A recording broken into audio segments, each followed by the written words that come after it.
देखो लास्ट वाली क्लास में है ना हमने प्लांट लेआउट का क्वेश्चन कंप्लीट किया था। मैंने तुम्हें बताया था प्लांट लेआउट को सॉल्व करने के तीन अलग अलग तरीके हैं। तो प्लांट लेआउट को सॉल्व करने का एक तरीका तो मैंने तुम्हें यहाँ पे बताया था। ठीक है।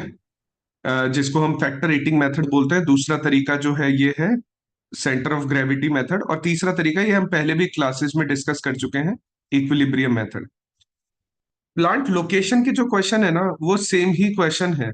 प्लांट लोकेशन के जैसे हम करते आए हैं ना वैसा सेम एक नया क्वेश्चन है, और तरीका तो वही है लेकिन इसका भी ठीक है। इसका तरीका वही है लेकिन नया क्वेश्चन है, तो इसको हम थोड़ा बाद में देख लेंगे। एक बार प्लांट लेआउट वाले क्वेश्चन को हम पहले इसको एक बार इस क्वेश्चन को देख रहे हैं। आज हम स्टार्ट कर रहे हैं रिसोर्स एग्रीगेट प्लानिंग। अब रिसोर्स एग्रीगेट प्लानिंग का एक क्वेश्चन तुम्हें अगर ध्यान है, तुम लोगों ने ये वाला क्वेश्चन क्लास में किया है। एक बार पढ़ के देखो क्या इस क्वेश्चन में किसी को कोई प्रॉब्लम है क्या, इस क्वेश्चन को कैसे सॉल्व किया जाता है। रिसोर्स एग्रीगेट प्लानिंग के इस क्वेश्चन को कैसे सॉल्व किया जाता है।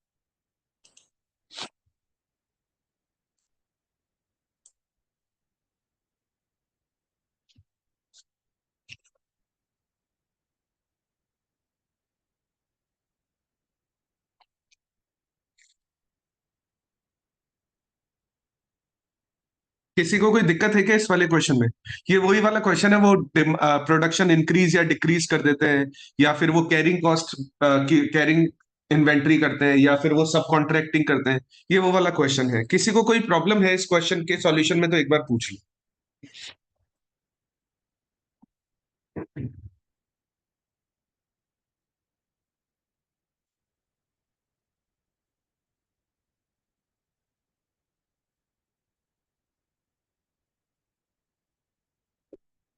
नहीं कोई दिक्कत नहीं है, इसका मतलब मैं ये समझ के चलूँ कोई प्रॉब्लम नहीं है। चलो। अब देखो ये वाला क्वेश्चन अगर कोई प्रॉब्लम होगी ना तो मेरे को बता देना, क्योंकि अभी ये वाला जो क्वेश्चन हम करने वाले हैं ना ये काफी बड़ा क्वेश्चन है। क्योंकि इसमें देखो अगर तुम देखोगे A B C D E F 6 अलग अलग पॉइंट्स हैं। तो मेरे को नहीं लगता कि ये आज कंप्लीट होगा, हो सकता है ये कल भी चलेगा। तो अगर उसमें कोई प्रॉब्लम लगे तो मैं इस फर्स्ट क्वेश्चन में तो मेरे को एक बार बता देना। हम इस क्वेश्चन को कल कर लेंगे, कल देख लेंगे एक बार। तो हमारे पास ये क्वेश्चन नंबर 2 है ना, इस क्वेश्चन नंबर 2 को थोड़ा ध्यान से पढ़ो। अच्छा क्यों? क्योंकि इसमें डेटा बहुत सारा है और बहुत अलग अलग तरह की चीजें इस क्वेश्चन में पूछी गई है। ठीक है, आसान है वैसे क्वेश्चन, लेकिन डेटा के ज्यादा होने की वजह से और अलग अलग पॉइंट्स पूछने की वजह से थोड़ा सा लेंदी हो रहा है। अब ये क्वेश्चन देखो क्या बोल रहा है। क्वेश्चन बोल रहा है a firm has developed A firm has developed the following forecasting units for an item which has demand influenced by seasonal factor। तो सिंपली क्वेश्चन ये बोल रहा है एक फर्म ने फोरकास्ट किया है अपने प्रोडक्ट की डिमांड को, और वो ये कर रहे हैं कि जनवरी में डिमांड आने वाली है 220 यूनिट्स की, फेब्रुवरी में डिमांड आने वाली है 90 यूनिट्स की, मार्च में डिमांड आने वाली है 210 यूनिट्स की। तो सारे मंथ की है ना हमें डिमांड गिवन है, हर एक मंथ की, जनवरी की, फेब्रुवरी की, मार्च की, अप्रैल की। इसके साथ में इसके साथ में क्वेश्चन में है ना हमें जनवरी में हम कितने दिन काम कर रहे हैं वो भी गिवन है। कि जनवरी में हम 22 डेज काम कर रहे हैं, फेब्रुवरी में हम 18 दिन काम कर रहे हैं, मार्च में हम 21 डेज काम कर रहे हैं, अप्रैल में हम 22 डेज काम कर रहे हैं। तो हम कितना कितना दिन काम कर रहे हैं वो भी ऑलरेडी क्वेश्चन में गिवन है। ठीक है। अब पहला क्वेश्चन ये पूछा है prepare a chart showing the daily demand requirement.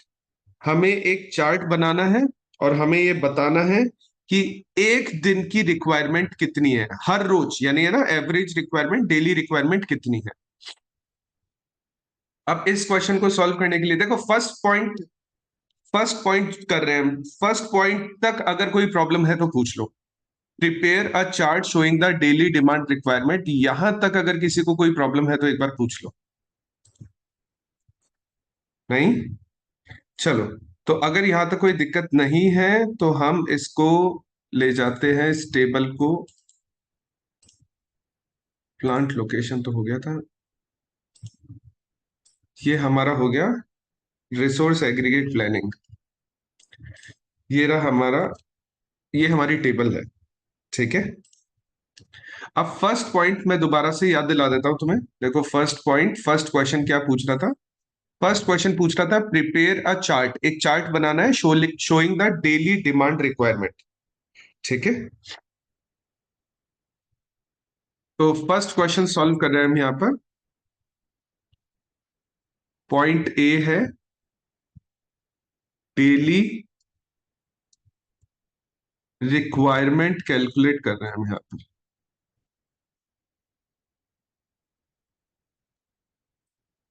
ठीक है। अब डेली रिक्वायरमेंट बहुत ही आसान है कैलकुलेट करना, कुछ खास नहीं है। डेली रिक्वायरमेंट कैसे कैलकुलेट करेंगे, बहुत ही आसान है। हम है ना मंथली भी कर देंगे। हम इसमें डेली रिक्वायरमेंट दो तरह से कैलकुलेट करेंगे, मंथली भी करेंगे और ईयरली भी करेंगे।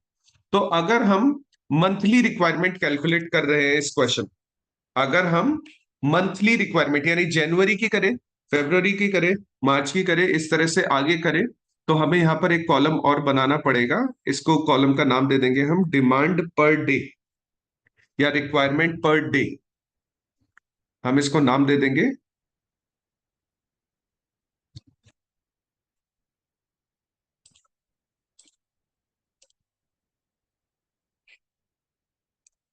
हम इसको नाम दे देंगे रिक्वायरमेंट पर डे या डिमांड पर डे।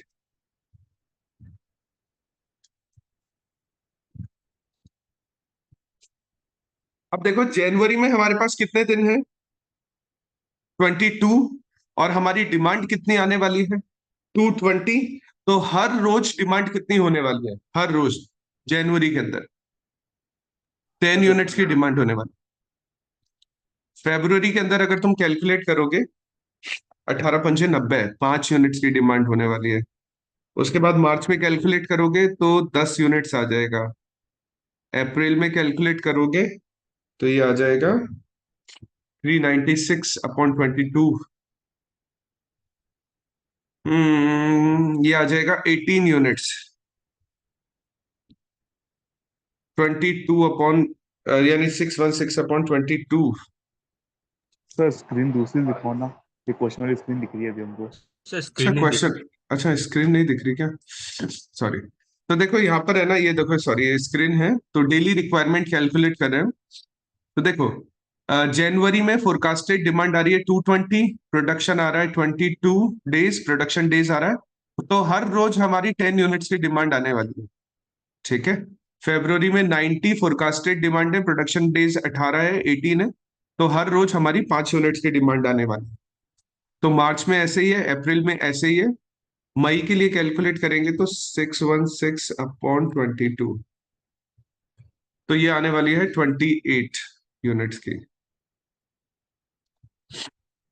ठीक है, 28 यूनिट्स की रिक्वायरमेंट आने वाली है। नेक्स्ट, नेक्स्ट अगर हम सॉल्व करेंगे तो 700/20 ये 35 हो जाएगा। नेक्स्ट अगर सॉल्व करेंगे तो ये हो जाएगा 378/21। तो नेक्स्ट हो जाएगा 378/21, 18 यूनिट्स हो जाएगा ये।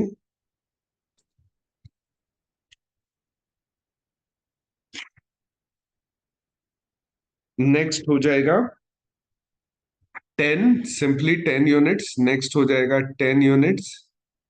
नेक्स्ट हो जाएगा 115, ये 5 हो जाना चाहिए। हाँ बिल्कुल 5 हो रहा है, 23 5 से 115, 19×5 = 95, 5 और 13 यूनिट्स ये हो जाएगा। डिमांड पर डे में किसी को कोई प्रॉब्लम है तो पूछ लो।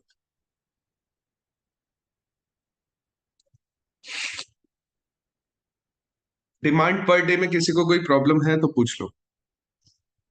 No sir. अच्छा अब है ना, हम देखो एनुअल डिमांड पर डे भी निकाल सकते हैं, यानी एनुअली हम पूरा दिन का वैसे कैलकुलेट कर सकते हैं। अब उसके लिए या तो ये डिमांड पर डे का एवरेज कर लो, या सिंपल है ना, अगर हमें डेली रिक्वायरमेंट वैसे है ना, देखो एक चीज बताता हूँ ध्यान से समझ।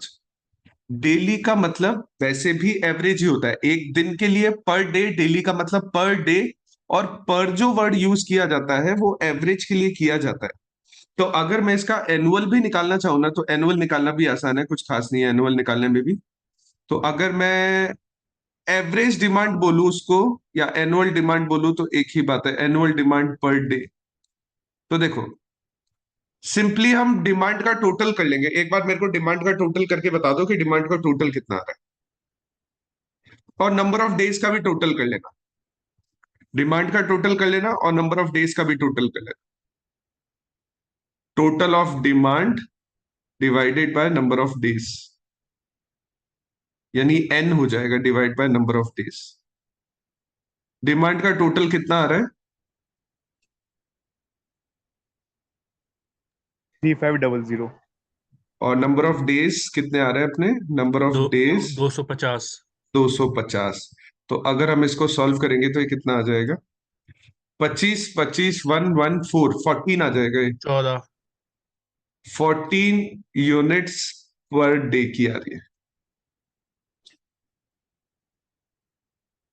तो हम मंथली भी निकाल दिए और हमने, यानी हमने हर एक मंथ की भी निकाल दी और पूरे साल की भी निकाल दी। तो ये हमारा फर्स्ट क्वेश्चन हुआ।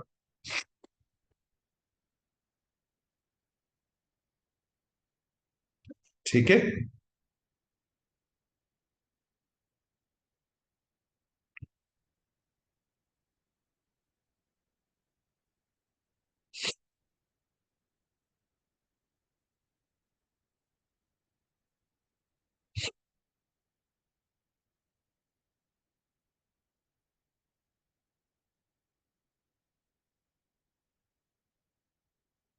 ये हमारे फर्स्ट क्वेश्चन का सॉल्यूशन है, एक बार नोट डाउन कर लो इसको।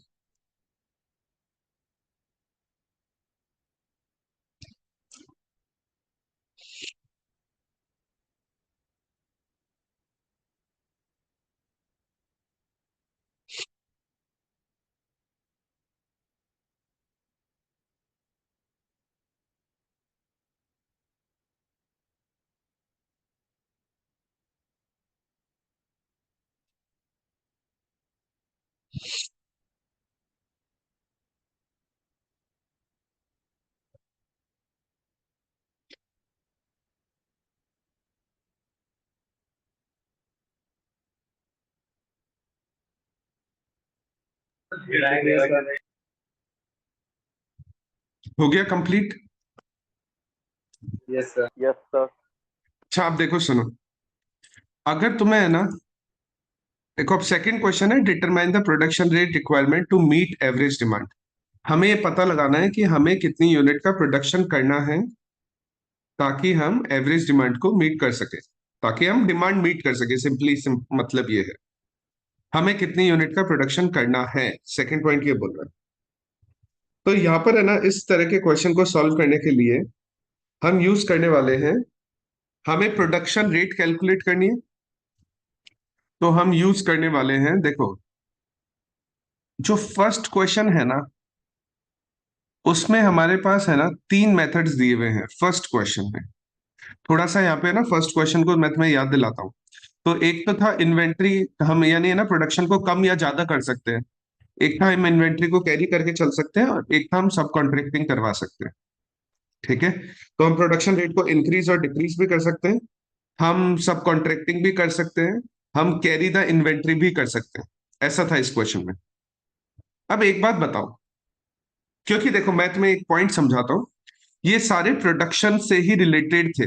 मैं एक पॉइंट समझाता हूं, देखो ये डिमांड आ रही है, पहले वाले पॉइंट में जो मैं हाईलाइट कर रहा हूं उसमें हम प्रोडक्शन कर रहे हैं, दूसरे वाले पॉइंट में भी हम प्रोडक्शन ही कर रहे हैं, लेकिन यहां पर प्रोडक्शन एक्स्ट्रा करके हम इन्वेंट्री कैरी कर रहे हैं।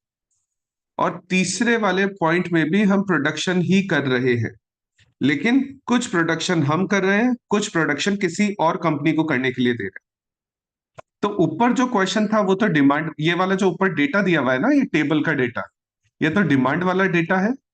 लेकिन हम नीचे जो क्वेश्चन सॉल्व करते हैं वो प्रोडक्शन के लिए क्वेश्चन को सॉल्व करते हैं, कि प्रोडक्शन करने के हमारे पास 3 तरीके हैं।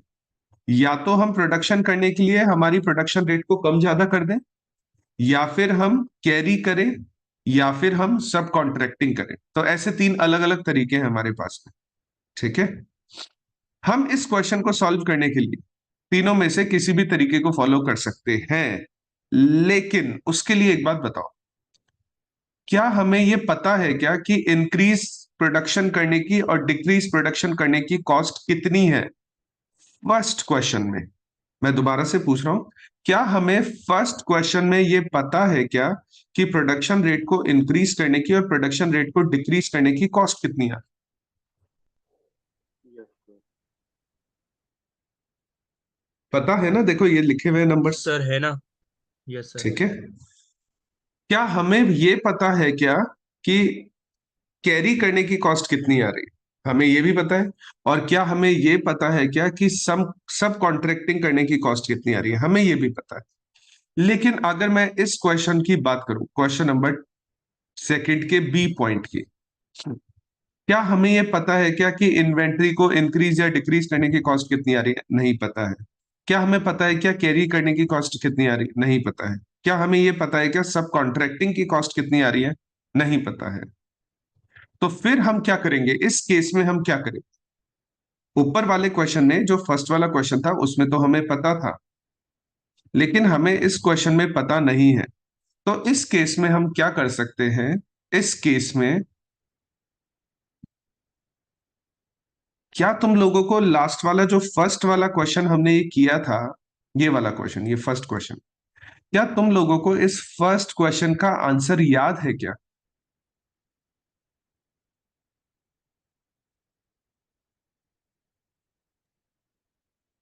No sir. नहीं है? चलो कोई बात नहीं। देखो इसके लिए ना मैं एक काम करता हूँ। देखो पहले मैं, चलो ये फर्स्ट क्वेश्चन ही तुम्हें थोड़ा बहुत याद दिलाता हूँ, क्योंकि सर फर्स्ट कौन सा क्वेश्चन की, सर? ये फर्स्ट जो क्वेश्चन था सर कर इस, रखा है ना ये तो। हाँ कर रखा है, लेकिन तुम्हें आंसर याद है क्या इसका? मैं ये पूछ रहा हूँ। Sir increase period sir cost है सॉल्व है हमारे पास। 93,000। नहीं, इसमें कैरिंग कॉस्ट आंसर आता है, कैरिंग द इन्वेंट्री आंसर आता है इसमें। देखो ये क्वेश्चन है हमारे पास में, ठीक है, ये फर्स्ट क्वेश्चन है। अब फर्स्ट क्वेश्चन का फर्स्ट पॉइंट था कि हम है ना प्रोडक्शन रेट को इंक्रीज भी कर सकते हैं, डिक्रीज भी कर सकते हैं। तो फर्स्ट ऑप्शन था इंक्रीज्ड, डिक्रीज्ड प्रोडक्शन रेट। हम प्रोडक्शन रेट को कम भी कर सकते हैं और प्रोडक्शन रेट को ज्यादा भी कर सकते हैं। अब इस केस में क्या होता है, इस ये फर्स्ट वाला पार्ट सॉल्व कैसे करते हैं? हम है ना यहाँ पर दो कॉलम्स बनाते हैं। एक कॉलम बनाते हैं इंक्रीज प्रोडक्शन का, एक कॉलम बनाते हैं डिक्रीज प्रोडक्शन का। एक कॉलम बनाते हैं डिक्रीज प्रोडक्शन का।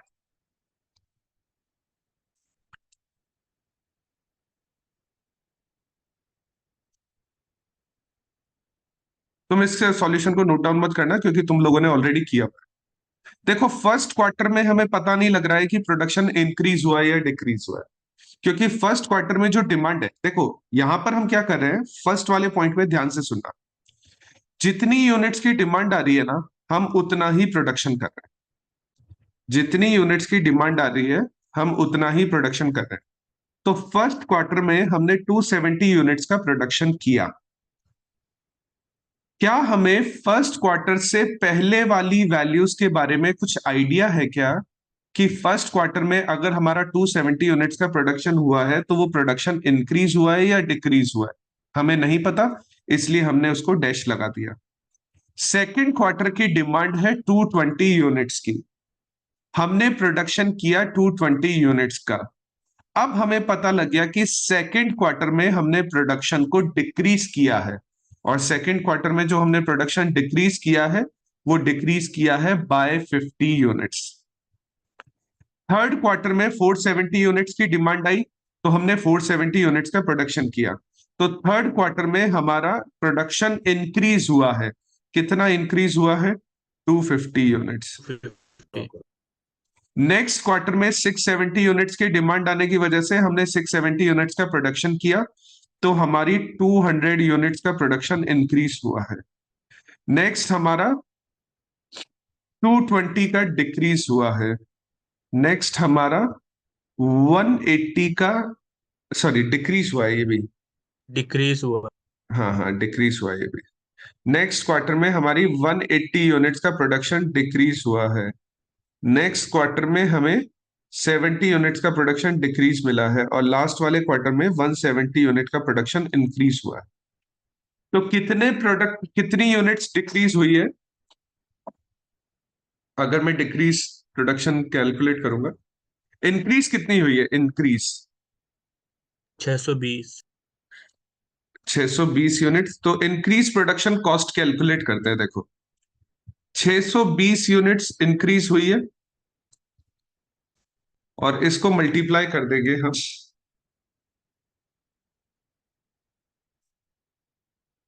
देखो, इंक्रीज होने पर 150 पर यूनिट आ रही है, इंक्रीज होने पर कॉस्ट आ रही है 150 पर यूनिट, और डिक्रीज होने पर 200 पर यूनिट। ठीक है, तो 150 पर यूनिट आ रही है ना, तो 150 पर यूनिट, तो इंटू 150 कर देंगे।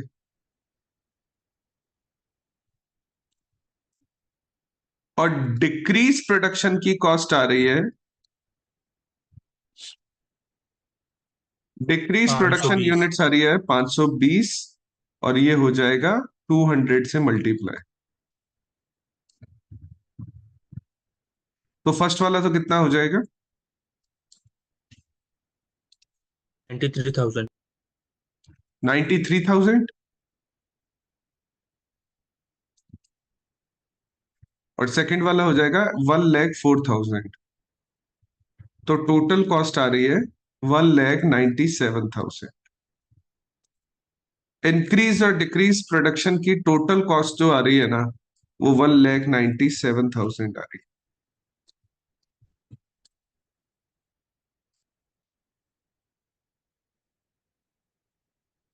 अच्छा, इसमें दूसरा वाला पॉइंट था, यानी पहले मैं ना एक बार थर्ड वाला पॉइंट बता देता हूं तुम्हें। इस क्वेश्चन का थर्ड पॉइंट था सब कॉन्ट्रैक्टिंग। ठीक है, ये तो फर्स्ट पॉइंट हो गया अपना, तुम्हें नोट डाउन नहीं करना क्योंकि तुम ऑलरेडी ये सब कर चुके हो। ठीक है, मैं तुम्हें यहाँ पर एक पॉइंट समझा रहा हूं कि हम है ना एक अजम्पशन लेंगे, और वो अजम्पशन किस बेस पर लेंगे उसको समझा रहा हूं। तो इस क्वेश्चन को सॉल्व करने का जो थर्ड ऑप्शन था, वो थर्ड ऑप्शन था कैरी द इन्वेंटरी, सॉरी, सब कॉन्ट्रैक्टिंग।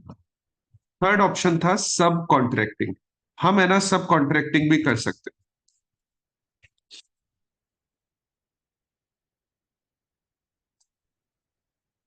हम सब कॉन्ट्रैक्टिंग भी कर सकते हैं। कैसे करेंगे वो सब कॉन्ट्रैक्टिंग, इसके बारे में भी मैं तुम्हें बता देता हूं। अब देखो, सब कॉन्ट्रैक्टिंग वाले ऑप्शन में क्या होता है, कुछ यूनिट्स तो हम बनाने वाले हैं और कुछ यूनिट हम किसी और को बनाने के लिए देने वाले हैं। जब हम सब कॉन्ट्रैक्टिंग वाला ऑप्शन फॉलो करेंगे, तो हम हमारे प्रोडक्शन रेट को इंक्रीज या डिक्रीज नहीं करेंगे। यानी हमारी जो प्रोडक्शन रेट है ना, वो एक जैसी ही बनी रहेगी। ठीक है, हमारी जो प्रोडक्शन रेट है यहाँ पर, वो स्टेशनरी, स्टेशनरी का मतलब एक जैसी ही बनी रहेगी। प्रोडक्शन रेट तो एक जैसी बनी रहेगी, प्लस सारी की सारी यूनिट्स हम भी प्रोड्यूस नहीं कर सकते, क्योंकि हमें यहाँ पर सब कॉन्ट्रैक्टिंग वाला ऑप्शन यूज करना है। तो कुछ यूनिट तो हम प्रोड्यूस करेंगे, कुछ यूनिट्स हम किसी और को बनाने के लिए देंगे। उसके अलावा हम है ना एक्स्ट्रा यूनिट्स भी नहीं बना सकते हैं। एक्स्ट्रा यूनिट्स का मतलब, जैसे हम है ना 300 यूनिट का प्रोडक्शन नहीं कर सकते, क्योंकि अगर हम 300 यूनिट्स का प्रोडक्शन करेंगे, तो पहले क्वार्टर की डिमांड आ रही है 270, तो 30 यूनिट्स हमारे पास में बच जाएगी। और जो 30 यूनिट्स हमारे पास में बचेगी ना, उसको हमें कैरी करके नेक्स्ट क्वार्टर में ले जाना पड़ेगा। और हम कैरी नहीं कर सकते हैं, क्योंकि कैरी करने का सेकंड ऑप्शन है, इन्वेंट्री को कैरी करने का सेकंड ऑप्शन। तो हम यहां पर जो प्रोडक्शन करते हैं ना, वो प्रोडक्शन रेट होता है जो हमारी मिनिमम डिमांड होती है उसके बराबर। तो हमारी अगर मिनिमम डिमांड 200 है, तो हमारी प्रोडक्शन रेट है ना, वो भी 200 ही रहने वाली। इस पॉइंट को भी हमने क्लास में डिस्कस किया था। और अगर तुम्हें इस पॉइंट में प्रॉब्लम लगे ना कि क्या है, क्यों 200 ही देख ले रहे हैं हम यहाँ पर, तो एक बार है ना क्लास देख लेना तुम लोग। अगर है ना, एक और चीज बता देता हूँ, वैसे तो है ना तुम्हारी पोर्टल पर सारी क्लासेस अपलोड है, लेकिन अगर पोर्टल पर तुम्हें कोई क्लास नहीं मिलती है तो सारी क्लासेस के लिंक, ओएम की क्लासेस के लिंक मैंने तुम्हें ग्रुप ग्रुप में भेजे हुए हैं, तुम वहां से देख लेना उनको। मैंने 2 गूगल ड्राइव के लिंक भेजे हुए हैं, तुम उनको सेव करके रख लेना, ठीक है। और उससे अगर तुम्हें कोई क्लास का देखनी है, कोई क्लास रेफरेंस लेना है, तो वहां से ले लेना तुम। तो देखो प्रोडक्शन कर दिया हमने 200 यूनिट्स का, बाकी बची हुई यूनिट्स हम सब कॉन्ट्रैक्टिंग कर देंगे। बाकी बची हुई यूनिट सब कॉन्ट्रैक्टिंग कर देंगे। तो सब कॉन्ट्रैक्टेड यूनिट्स कितनी होने वाली है? फर्स्ट क्वार्टर में होने वाली है 70, सेकेंड क्वार्टर में होने वाली है 20, थर्ड क्वार्टर में होने वाली है 270, नेक्स्ट क्वार्टर में होने वाली है 470, नेक्स्ट क्वार्टर में होने वाली है 250, नेक्स्ट क्वार्टर में होने वाली है 70, नेक्स्ट क्वार्टर में 0 और नेक्स्ट क्वार्टर में 170 यूनिट्स का हम सब कॉन्ट्रैक्टिंग कर देंगे। तो अब इसके बेस पर हम सब कॉन्ट्रैक्टिंग कॉस्ट कैलकुलेट कर देंगे। सब कॉन्ट्रैक्टिंग कॉस्ट आ रही है 100 रुपीज पर यूनिट। सब कॉन्ट्रैक्टिंग की जो कॉस्ट आ रही है ना, वो आ रही है 100 रुपीज पर यूनिट। हमने कितनी यूनिट्स का सब कॉन्ट्रैक्टिंग करवाया है? कितनी यूनिट्स हमने सब कॉन्ट्रैक्टिंग पे भिजवाई है? 1320। 1320। 1320 यूनिट्स। तो इनटू 100 करेंगे तो ये हो जाएगा 1,32,000। और मैं तुम्हें यहाँ पर सिर्फ याद रखने के लिए बता रहा हूं कि जो हमारा यहाँ पर प्रोडक्शन रेट हो गई ना, वो स्टेशनरी तो होगी, लेकिन साथ में प्रोडक्शन रेट जो होगी ना, वो बराबर होगी मिनिमम डिमांड के। जो भी हमारी मिनिमम डिमांड आने वाली है ना, उसके बराबर होती है हमारी प्रोडक्शन रेट, ठीक है। और तीसरा पॉइंट कैरी द इन्वेंट्री वाला पॉइंट था, ये तो पूरा क्वेश्चन हो ही गया अपना। जो हमारा नेक्स्ट पॉइंट था, ठीक है, वो था कैरी द इन्वेंट्री। अब मैं तुम्हें कैरी द इन्वेंट्री में बता देता हूं क्या करते हैं। हम प्रोडक्शन रेट को इंक्रीज डिक्रीज नहीं कर सकते हैं, क्योंकि अगर प्रोडक्शन रेट को इंक्रीज या डिक्रीज करना है ना, तो वो फर्स्ट ऑप्शन है, ठीक है। हम सब कॉन्ट्रैक्टिंग नहीं करवा सकते, यानी हम किसी और को बनाने के लिए नहीं दे सकते। सारी की सारी डिमांड हमें ही फुलफिल करनी है, ठीक है।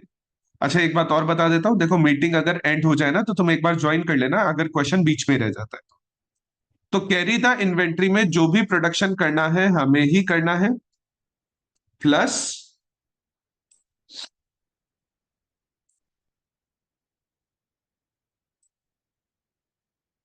इसको मैं अलग से कैरी द इन्वेंट्री में जो भी प्रोडक्शन करना है हमें ही करना है, ठीक है। किसी को भी बनाने के लिए नहीं देना है, ये सारी की सारी यूनिट्स हम खुद ही बनाने वाले हैं।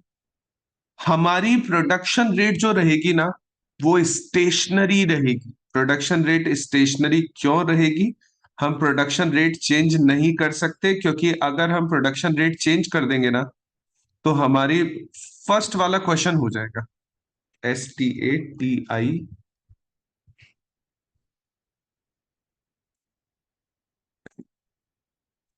हमारी जो प्रोडक्शन रेट रहेगी वो स्टेशनरी रहेगी। हम प्रोडक्शन रेट को चेंज नहीं करना चाहते, क्योंकि अगर हम प्रोडक्शन रेट को चेंज कर देंगे तो हम है ना वापस से फर्स्ट वाली प्रॉब्लम पर पहुंच जाएंगे। तो इस केस में जो हमारी प्रोडक्शन रेट रहेगी ना, देखो हमें सारी की सारी यूनिट्स खुद ही प्रोड्यूस करनी है, हम सब कॉन्ट्रैक्टिंग पे भी नहीं दे सकते। तो हमारी जो प्रोडक्शन रेट रहेगी ना, वो डिमांड के एवरेज के बराबर होगी, एवरेज डिमांड के बराबर होगी। अब मैं तुम्हें पता है ये वाला पॉइंट क्यों बता रहा हूं? मैंने तुम्हें बताया कि प्रोडक्शन रेट एवरेज डिमांड के बराबर है, और ध्यान करो यहां पर कि हमने है ना एवरेज डिमांड कैलकुलेट की है इस क्वेश्चन में। जो अभी हमने फर्स्ट क्वेश्चन सॉल्व करना स्टार्ट किया था ना, उसमें हमने एवरेज डिमांड कैलकुलेट की है। तो अगर हमें एवरेज डिमांड पता है ना, तो हम एक ही ऑप्शन यूज कर पाएंगे, और वो है कैरी द इन्वेंट्री। वैसे तो हमारे पास तीन तीन ऑप्शंस है। हमारे पास ऑप्शन है प्रोडक्शन रेट को कम ज्यादा करना, हमारे पास ऑप्शन है सब कॉन्ट्रैक्टिंग करवाना, हमारे पास ऑप्शन है इन्वेंट्री को कैरी करना। लेकिन हमें अगर क्वेश्चन में एवरेज डिमांड गिवन है, तो एवरेज डिमांड के बेस पर हम केवल एक ही ऑप्शन यूज कर सकते हैं, और वो है इन्वेंट्री को कैरी करना। ठीक है, हमारे पास बाकी ऑप्शंस तो अवेलेबल है, लेकिन एवरेज डिमांड होने की वजह से बाकी सारे ऑप्शन हमारे लिए काम के नहीं है, क्योंकि फर्स्ट वाले क्वेश्चन में हम प्रोडक्शन रेट को इंक्रीज डिक्रीज कर सकते हैं, तो एवरेज डिमांड का कोई रोल नहीं होता। सेकंड क्वेश्चन यानी जो सब कॉन्ट्रैक्टिंग वाला ऑप्शन होता है, इसमें मिनिमम डिमांड का रोल होता है, एवरेज डिमांड का कोई रोल नहीं होता। और एवरेज डिमांड का जो रोल होता है वो हमारे पास एक ही ऑप्शन है, और वो ऑप्शन है कैरी द इन्वेंट्री। तो हमने इन्वेंट्री को कैरी कर लिया है, और उसके लिए हमें एवरेज डिमांड वाला ऑप्शन यूज करना है। अब ये जो एवरेज डिमांड वाला है ना, ये कॉन्सेप्ट हमारा अभी हमने जो क्वेश्चन फर्स्ट यानी क्वेश्चन नंबर 2 स्टार्ट किया था, उसका जो फर्स्ट पॉइंट है उसमें हमने एवरेज डिमांड ही कैलकुलेट की है। डेली डिमांड बोलो या एवरेज डिमांड बोलो, एक ही बात है, हमने इसको कैलकुलेट किया। इसीलिए है ना, हमें जो अभी जो हम क्वेश्चन सॉल्व कर रहे हैं, मेन क्वेश्चन जो आज हमने स्टार्ट किया था, जिसका रेफरेंस मैंने तुम्हें यहां से दिया है, इसके लिए हमें क्या करना पड़ेगा, उस क्वेश्चन को सॉल्व करने के लिए हमें इन्वेंट्री कैरिंग, जो कैरी द इन्वेंट्री है ना, उस ऑप्शन को यूज करना पड़ेगा वहां पर। तो चलो एक बार इसको कंप्लीट कर लेते हैं। तो अगर हम एवरेज डिमांड के हिसाब से प्रोडक्शन करेंगे, अगर हम एवरेज डिमांड के हिसाब से प्रोडक्शन करेंगे, तो हमारी जो प्रोडक्शन रेट है ना, वो हो जाएगी 365। हमारी जो प्रोडक्शन रेट है वो हो जाएगी हमारी 365। तो 365 फर्स्ट क्वार्टर की, सेकंड की भी, थर्ड की भी, फोर्थ की भी, नेक्स्ट क्वार्टर की भी। अब मेरे को ये पूरा क्वेश्चन इसलिए सॉल्व करवाना पड़ रहा है क्योंकि यहाँ पर एक है ना, एक कॉन्सेप्ट और बाकी है। इस कैरी द इन्वेंट्री में एक कॉन्सेप्ट और बाकी है। अगर शायद तुम्हें ध्यान है, तो जब हम कैरी द इन्वेंट्री वाला ऑप्शन सॉल्व करते हैं ना, तो हमारा स्टॉक है ना नेगेटिव आ जाता है। उस नेगेटिव स्टॉक को हटाने के लिए, उस नेगेटिव स्टॉक को चेंज करने के लिए हम क्या करते हैं, इसके लिए मेरे को है ना ये कैरी द इन्वेंट्री वाला क्वेश्चन तुम्हें सॉल्व करवाना पड़ेगा अलग से। यानी हम पूरा ही क्वेश्चन, इस पूरे क्वेश्चन को ट्राई करेंगे। इवन हम ये ऑलरेडी कर चुके हैं पहले भी, लेकिन हमें एक बार इसको अलग से सॉल्व करना पड़ेगा। तो कैसे नोट करेंगे, करना ध्यान होगा दो। इसे। नहीं, नोट डाउन नहीं करना है, तुम ऑलरेडी कर चुके हो ये सब चीजें। मैं तो तुम्हें कॉन्सेप्ट याद दिला रहा हूं कि वो जो कैरी द इन्वेंट्री में हम एवरेज डिमांड क्यों लेते हैं, और कैरी द इन्वेंट्री में हम अगर स्टॉक नेगेटिव आ जाता है तो उसको कैसे सेट ऑफ करते हैं। मैं तुम्हें सिर्फ कॉन्सेप्ट याद दिला रहा हूं। अब देखो, इस क्वेश्चन को स्टार्ट करेंगे तो हम ओपनिंग स्टॉक और क्लोजिंग स्टॉक कैलकुलेट करते हैं, क्योंकि इन्वेंट्री कौन सी कैरी होगी, इन्वेंट्री वही कैरी होगी जो हमारे पास क्लोजिंग स्टॉक में बची थी।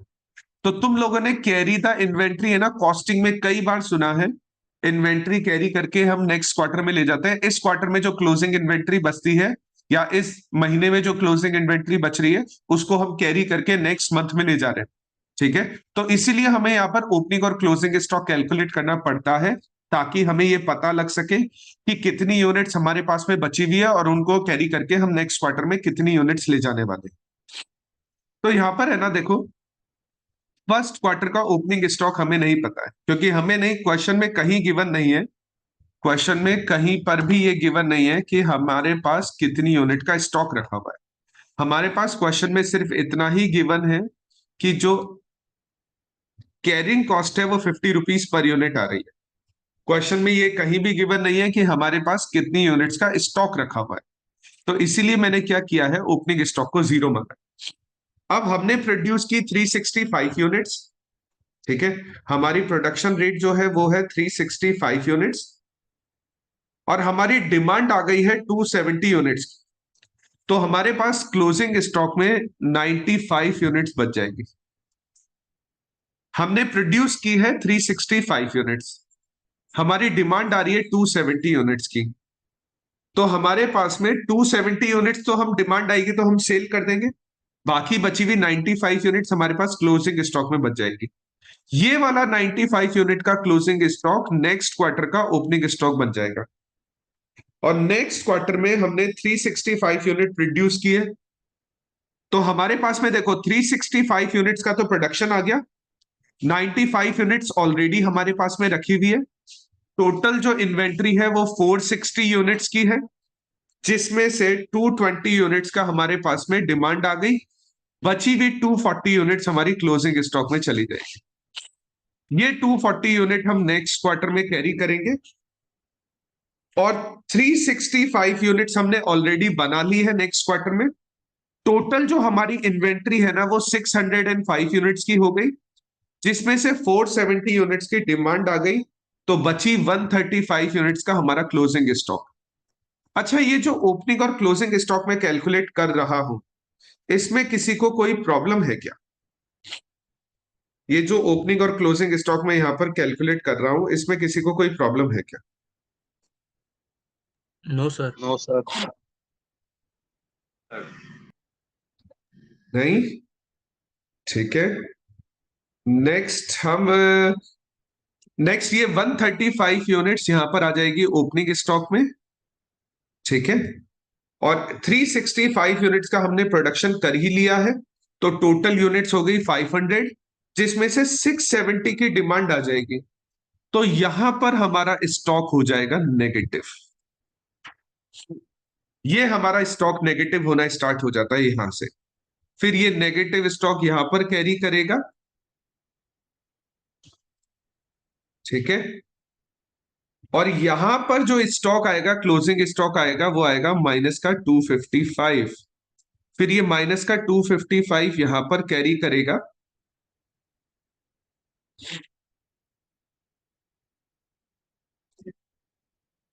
नेक्स्ट जो नंबर आएगा ना,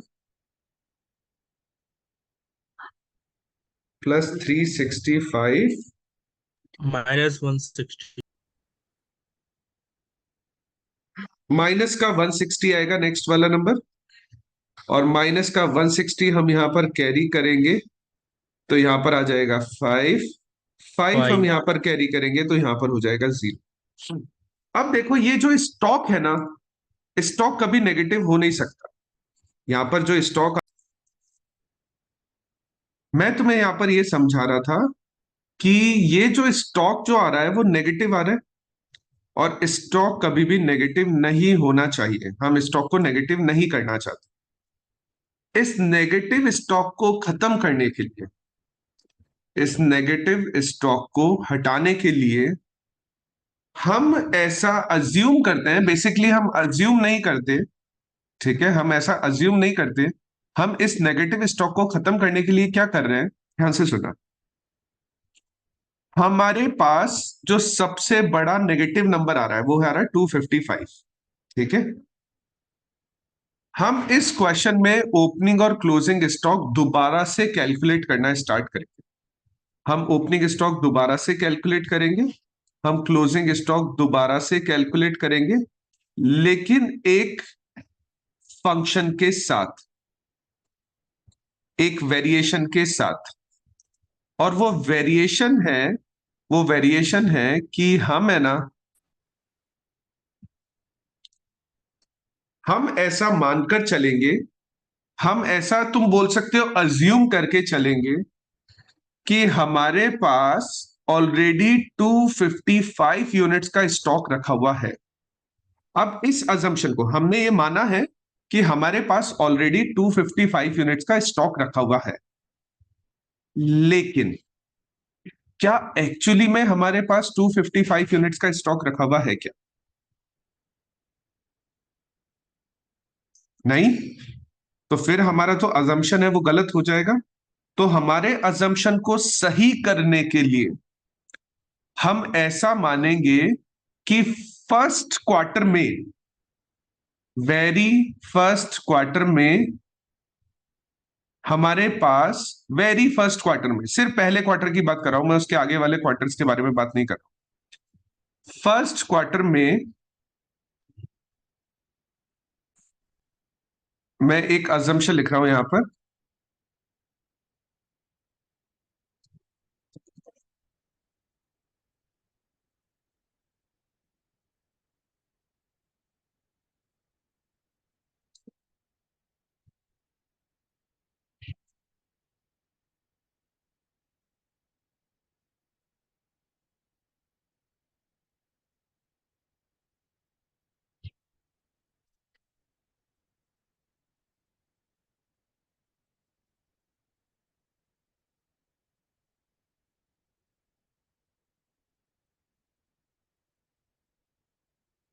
हमारे पास फर्स्ट क्वार्टर में 255 यूनिट्स रखी हुई। अब तुम ये रखी हुई है ना, तो तुम ऐसा मान सकते हो कि तुमने है ना फर्स्ट क्वार्टर में 255 यूनिट एक्स्ट्रा प्रोड्यूस कर ली। ठीक है, जैसे नॉर्मल तुम्हारी प्रोडक्शन रेट, हमारी जो प्रोडक्शन रेट है वो 365 है, लेकिन हम मान रहे हैं, हम ऐसा मान रहे हैं कि 255 यूनिट हमारे पास में फर्स्ट क्वार्टर में है एक्स्ट्रा। तो हमने है ना स्टार्टिंग में ही 255 यूनिट प्रोड्यूस करके रख लिए, क्योंकि हमें पता लग गया इस बारे में, क्योंकि हमें इस बारे में पता लग गया है। देखो, ये जो डिमांड आने वाली है ये पुरानी डिमांड नहीं है, ये फ्यूचर में आने वाली डिमांड है। और फ्यूचर में आने वाली डिमांड से पहले ही हमें आज पता लग गया है कि अगर हम फ्यूचर में आने वाली डिमांड को एवरेज प्रोडक्शन से, एवरेज प्रोडक्शन ये वाला है, अगर फ्यूचर में आने वाली डिमांड को हम एवरेज प्रोडक्शन से सेटिस्फाई करेंगे, तो एक ना एक पीरियड ऐसा आएगा जहां पर स्टॉक नेगेटिव आना स्टार्ट हो जाएगा। इस नेगेटिव स्टॉक को खत्म करने के लिए हमें यह मानना पड़ेगा कि हमारे पास में स्टार्टिंग में ही 255 यूनिट्स रखी थी। अब स्टार्टिंग में 255 यूनिट्स रखी हुई है, इसका मतलब ये है कि फर्स्ट क्वार्टर में है ना हम 365 यूनिट्स नहीं बनाते, फर्स्ट क्वार्टर में हम बना रहे हैं 365 प्लस 255। उसके बाद वाले क्वार्टर में सब में 365 ही है। तो इस क्वेश्चन को हम जब दोबारा से स्टार्ट करेंगे तो हमारा जो ओपनिंग स्टॉक होगा वो 255 से स्टार्ट होगा। तो अगर हमारा ओपनिंग स्टॉक 255 है, ध्यान से सुनना अब इस वाले पॉइंट को, हमारा ओपनिंग स्टॉक है 255, हमने प्रोड्यूस की है 365 यूनिट्स, तो हमारे पास में टोटल रखी हुई है 620 यूनिट्स, जिसमें से डिमांड आ जाएगी 270 यूनिट्स की, तो क्लोजिंग स्टॉक बचेगा 350 यूनिट्स का। ये 350 यूनिट हम कैरी करके नेक्स्ट क्वार्टर में ले आएंगे। एक बार मैं इसको जल्दी से सॉल्व कर देता हूं, और माइनस है 220, तो ये हो जाएगा 495 यूनिट्स। इस 495 को कैरी करके हम नेक्स्ट क्वार्टर में ले आएंगे, प्लस 365 माइनस 470, 390 यूनिट्स।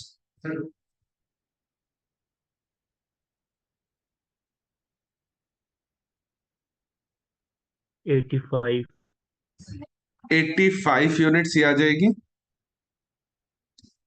85 कैरी करेंगे तो जीरो ये आ जाएगा, जीरो कैरी करेंगे तो 93 नहीं, 95, हाँ 95 95 आएगा। 95 कैरी करेंगे तो ये 260 आ जाएगा, 260 कैरी करेंगे तो ये 255 आ जाएगा। बस एक ये पॉइंट याद रखना कि अगर हम इन्वेंट्री को कैरी करते हैं और हमारा स्टॉक अगर नेगेटिव आ जाता है, तो उस नेगेटिव स्टॉक को सेट ऑफ करने के लिए हम एक अजम्पशन लिखते हैं, और अजम्पशन है कि हमारे पास स्टार्टिंग में 255 यूनिट्स है। 255 ही क्यों, 255 के अलावा दूसरा नंबर क्यों नहीं? क्योंकि है ना सबसे जो बड़ा स्टॉक की शॉर्टेज आ रही है ना वो 255 है, सबसे बड़ी जो स्टॉक की शॉर्टेज है वो 255। और जब हम इसकी कैलकुलेशन करते हैं, तो कैरिंग कॉस्ट की जो कैलकुलेशन करेंगे तो वो कैसे करेंगे? कैरिंग कॉस्ट की कैलकुलेशन की जाएगी, देखो क्लोजिंग स्टॉक का टोटल कर दो, क्योंकि जो भी क्लोजिंग स्टॉक है ना वही हमने कैरी किया।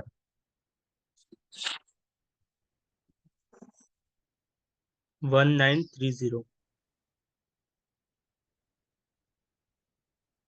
ये आ रहा है 1930, 1930 यूनिट्स, और पर यूनिट आ रही है 50 रुपए।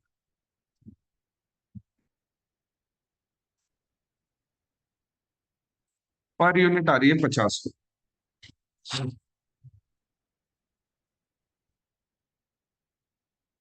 96,500। 96,500। तो हमने है ना देखो तीनों ऑप्शंस की कॉस्ट निकाली है, हमने इंक्रीज डिक्रीज की भी निकाली है, हमने सब कॉन्ट्रैक्टिंग की भी निकाली है, हमने कैरी द इन्वेंट्री की भी निकाली। बेस्ट जो यहां पर आ रहा है ना इस क्वेश्चन में, जो बेस्ट आ रहा है वो कैरी द इन्वेंट्री आ रहा है। लेकिन देखो अब मैं यही पॉइंट यहां पर समझाऊं, इस क्वेश्चन को सॉल्व करते टाइम हमें है ना पता नहीं है कि कितनी कॉस्ट लगने वाली है सब कॉन्ट्रैक्टिंग में, हमें ये नहीं पता है कि कितनी कॉस्ट लगने वाली है। सेकंड क्वेश्चन की बात कर, हमें ये नहीं पता कि कितनी कॉस्ट लगने वाली है इंक्रीज डिक्रीज में, हमें ये नहीं पता कि कितनी कॉस्ट लगने वाली है कैरी में, लेकिन हमें एवरेज पता है। तो एवरेज अगर हमें पता है ना, तो एवरेज को यूज करके हम केवल और केवल कैरी द इन्वेंट्री वाला ऑप्शन ही फॉलो कर सकते हैं। इसीलिए जो इस क्वेश्चन का सेकंड पॉइंट है ना, इस क्वेश्चन का जो सेकंड पॉइंट है, determine the production rate required to meet average demand, इसमें हम कैरी द इन्वेंट्री वाला ऑप्शन स्टार्ट करेंगे। ठीक है, चलो फिर है ना, ये जो सेकंड पॉइंट है ना, हम इसको कल वाली क्लास में कंटिन्यू करते हैं। आज ये इसी क्वेश्चन में टाइम हो गया अपना, तो कल ये जो कैरी द इन्वेंट्री है, इस वाले पॉइंट को हम कल वाली क्लास में कंटिन्यू करते हैं। आज के लिए फिर इतना ही काफी है, ध्यान रखना तुम लोग।